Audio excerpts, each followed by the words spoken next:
আসসালামু আলাইকুম।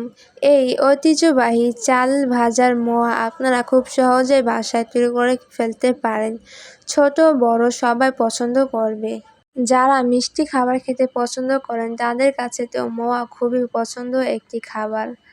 সকালে কিংবা বিকালে যে কোনো সময় এই চাল ভাজার মোয়া খেতে পারেন। এই মোয়াগুলো বাচ্চাদের টিফিনেও দিতে পারেন। বাচ্চারা এটি খেতে খুবই পছন্দ করবে। বাসায় মেহমান আসলেও এই চাল ভাজার মোয়াগুলো বানিয়ে রাখতে পারেন।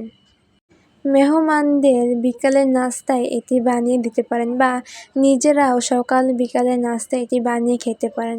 এটি বানাতে বেশি সময় প্রয়োজন হয় না। ঘরে থাকা কিছু উপকরণে এটি বানানো যায় ও এটি বানানো একেবারে অল্প সময়ে হয়ে যায়। আর আমার এই ভিডিওটি শুরু করার আগে অবশ্যই লাইক অ্যান্ড সাবস্ক্রাইব করে বেল আইকন ক্লিক করে আমার পাশেই থাকবেন।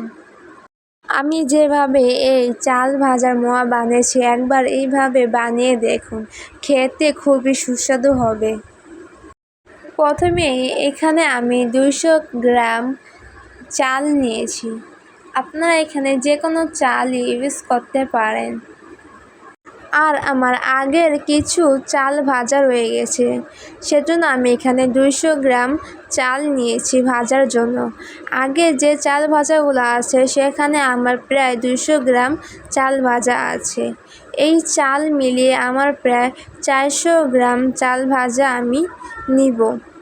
এখন আমি এখানে স্বাদ মতো লবণ দিয়ে দিব আর 2-4 চামচ পানি দিয়ে দিব। পানি দেওয়ার কারণ হলো যাতে লবণটা ভালোভাবে চালের সাথে মিশে যায়।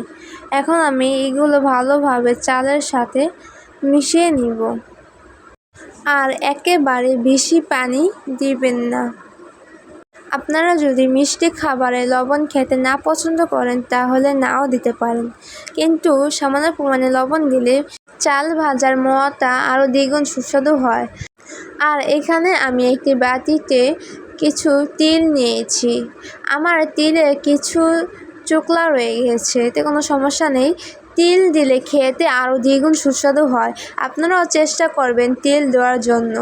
আর এখানে আমি কিছু নারিকেল নিয়েছি, নারিকেল কুড়ানো নিয়েছি। নারিকেল কুড়ানোগুলো আমার ফ্রিজে ছিল, সেজন্য এরকম দেখা যাচ্ছে।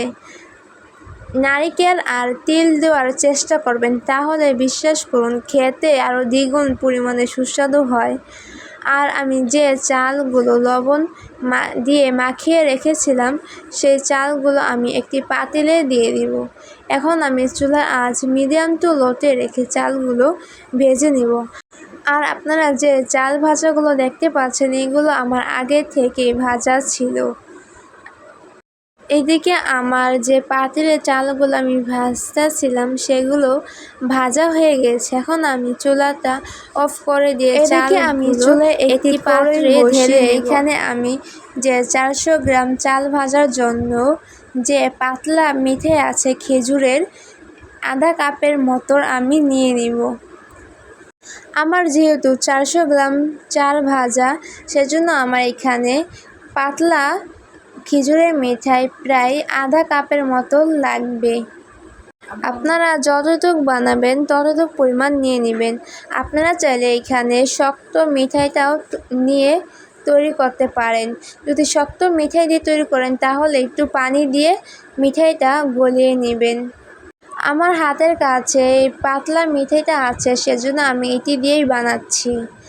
আর এখানে আমি আধা চা চামচের কম এলাচের গুঁড়ো দিয়ে দিব আর একটি দারচিনি দিয়ে দিব। এটি দেওয়ার জন্য এই ফ্লেভারটা আরও দ্বিগুণ পরিমাণে সুস্বাদু হয়ে যায়। আপনারাও চেষ্টা করবেন একটু এলাচের গুঁড়ো আর দারচিনি দেওয়ার জন্য। এখন আমি চুলার আঁচ মিডিয়াম টু লোতে রেখে এই গুড়টা বলক উঠিয়ে নিব। মিঠাইটা বেশি বলক উঠাবো না, শুধু একটা বলক উঠিয়েই নিব। আর চুলার আঁচ অবশ্যই মিডিয়াম টু লোতে রাখবেন। আর এদিকে আমি তিল আর যে চাল ভাজাগুলো আছে সেগুলো আমি ভালোভাবে মিশিয়ে নিয়েছি। আর দেখতেই পাচ্ছেন যে মিঠাইটা বলক উঠে গিয়েছে। এখন আমি চাল ভাজাগুলো দিয়ে দিব। আর চালের সাথে আমি তিল কিন্তু আগে থেকেই মিশিয়ে রেখেছিলাম, আপনাদেরকে আমি বলেছি। এখন আমি এই উপকরণগুলো দিয়ে এখন আমি চুলার আঁচটা একেবারে বন্ধ করে দিব। আর অবশ্যই চাল দেওয়ার সাথে সাথেই চুলাটা নিভিয়ে দিবেন, তা না হলে মিঠাইটা পুড়ে যেতে পারে। আর আমি যে নারিকেল আছে সেই নারিকেল কোরানোটাও দিয়ে দিব। এখন আমি মিঠাই নারিকেল কোরানো সব উপকরণগুলো এই ভাজা চালের সাথে মিশিয়ে নিব। আর এই পর্যায়ে কিন্তু চুলার আঁচ আমার অফ আছে। আপনারা চাইলে মিঠাই পরিবর্তে চিনিটাও তৈরি করতে পারেন, কিন্তু মিঠাই দিয়ে তৈরি করলে এটি খেতে আরও দ্বিগুণ পরিমাণে সুস্বাদু লাগে। তাই অবশ্যই মিঠাই দিয়েই তৈরি করবেন, চিনি দিয়ে তৈরি করতে বেশি ভালো লাগে না। আর এখানে আমি খেজুরের গুড় ইউজ করেছি। দেখতেই পেয়েছেন যে আমার সব উপকরণগুলো মেশানো হয়ে গেছে। এখন আমি এটি চুলা থেকে নামিয়ে ফেলবো। এখন আমি এটি গরম গরম অবস্থায় একটি পাত্রে ঢেলে নিব। আর অবশ্যই গরম থাকতে এটি বানিয়ে ফেলবেন, তা না হলে এটি যে শেপ দিবেন শেপে আসবে না, শক্ত হয়ে যাবে। এখন আমি পানিতে হাত ভিজিয়ে আমি অল্প অল্প করে হাতে নিয়ে গোল গোল করে বানিয়ে নিয়েছি। আপনারা যেরকম শেপ দিতে পছন্দ করেন সেরকম শেপ দিয়ে নেবেন। দেখতে পাচ্ছেন যে আমি পানিতে হাত ভিজিয়ে এটি বানিয়ে নিচ্ছি। এটি প্রচণ্ড পরিমাণে গরম, তাই পানিতে হাত ভিজিয়ে নেবেন।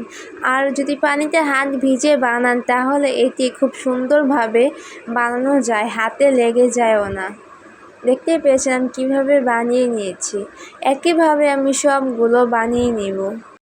আর অবশ্যই এটি গরম থাকার অবস্থায় এটি শেপ দিয়ে নেবেন, তা না হলে এটি শক্ত হয়ে যেতে পারে। দেখতে পাচ্ছেন আমার সবগুলো বানানো হয়ে গেছে। এগুলো দেখতে কতটা পরিমাণে লবণীয় লাগছে। ছোট বড় সবাই পছন্দ করবে। বাচ্চাদের টিফিনও এটি বানিয়ে দিতে পারেন। সকালের নাস্তায় বা বিকালের নাস্তায় যে কোনো সময় এটি খেতে পারেন। আপনারা এই মোয়াগুলো এয়ারটাইট বক্সে রেখে সংগ্রহ করে রাখতে পারেন। প্রায় আপনারা 15 দিনের মতো সংগ্রহ করে রাখতে পারেন।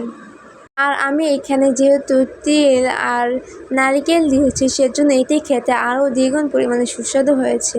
তাই তিল আর নারিকেল দেওয়ার চেষ্টা করবেন, তাহলে খুবই সুস্বাদু লাগবে। আর এই চাল ভাজার মোয়া একটি ঐতিহ্যবাহী খাবার। বাসায় একবার হলেও ট্রাই করতে পারেন, ছোট বড় সবাই পছন্দ করবে। আর ভিডিওটি যদি ভালো লেগে থাকে তাহলে লাইক অ্যান্ড সাবস্ক্রাইব করে বেল আইকন ক্লিক করে আমার পাশেই থাকবেন। তাহলে আজ এ পর্যন্তই। নেক্সট ভিডিওতে আপনাদের সাথে আবারও দেখা হবে। ভালো থাকবেন, সুস্থ থাকবেন। লাইক অ্যান্ড সাবস্ক্রাইব করতে ভুলবেন না। আল্লাহ হাফেজ।